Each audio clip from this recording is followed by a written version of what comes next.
The topic is Dr. Martin Luther King at the 21st century, and of course the guest is Dr. Baldwin from Vanderbilt University. Dr. Baldwin, during this last segment, let's give you an opportunity to sort of inform our audience in terms of some of the things that you're thinking about in terms of Dr. Martin Luther King and how Dr. King, the role that Dr. King has played in what we're doing here today. Okay. One of the things that disturbed me today is that we have this tremendous tendency to celebrate the dreamer, the person of Dr. King, who he was. But we don't want to celebrate and affirm and pursue the fulfillment of his dream. Okay. And I think that becomes very problematic for me. Not only is that a problem, there's also the problem of certain factions in our society trying to claim ownership to Dr. King's dream. Very good. I've heard people on the religious and political right use Dr. King in their efforts to promote what they call a pro-life culture, that is against abortion. I've heard people on the religious right use Dr. King against the gay rights movement. They are trying to use Dr. King to promote conservative causes. But you never hear anything about race, you never hear anything about economics, you never hear anything about peace. So they have a very limited perspective on Dr. King. I think there's the need today to recapture a sense of who Dr. King was, what his dream was about, and the kinds of tactics and methods he employed in the pursuit of that dream and the fulfillment of that particular dream. So the problem today, I think, adds up to a distortion of what Dr. King was, what he was about.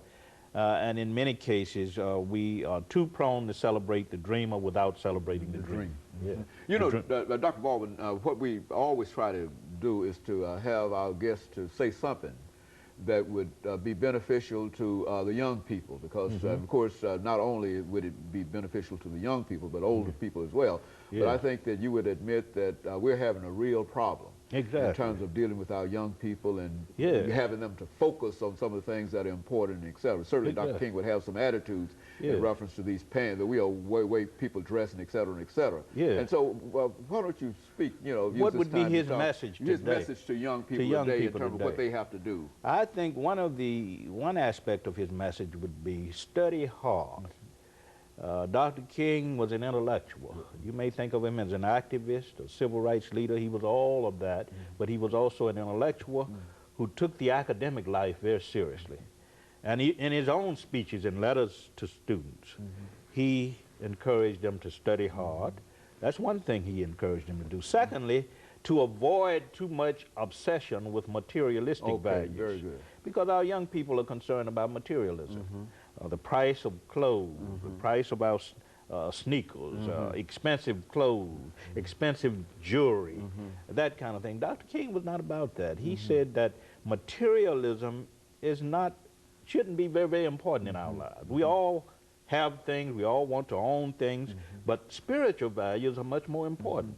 Moral values are much more important. We have to learn how to live in relationship to our fellow men and women. We have to learn how to make contributions not to just the uplift of ourselves, but to the uplift of all people. And we need to think in terms of the other.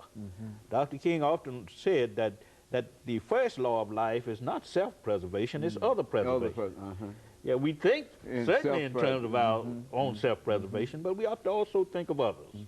And I think that's very, very important. And I think if he was alive today, he would focus on the need for education, the need to avoid too much of an emphasis on materialism, and the need to embrace spiritual and moral values.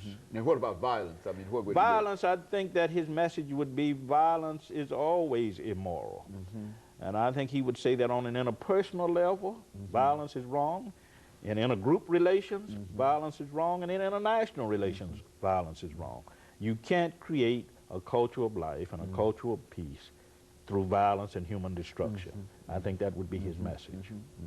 You know, Dr. Baldwin, Dr. King has had such a tremendous impact upon not only our generation, but upon other generations. And I think what you've indicated now is that that impact will probably continue on into the 21st century, primarily because there's something that Dr. King stood for. Is that what we're saying? Yes, yes. We're saying that there is a certain timelessness about his teachings and about the kinds of issues he raised.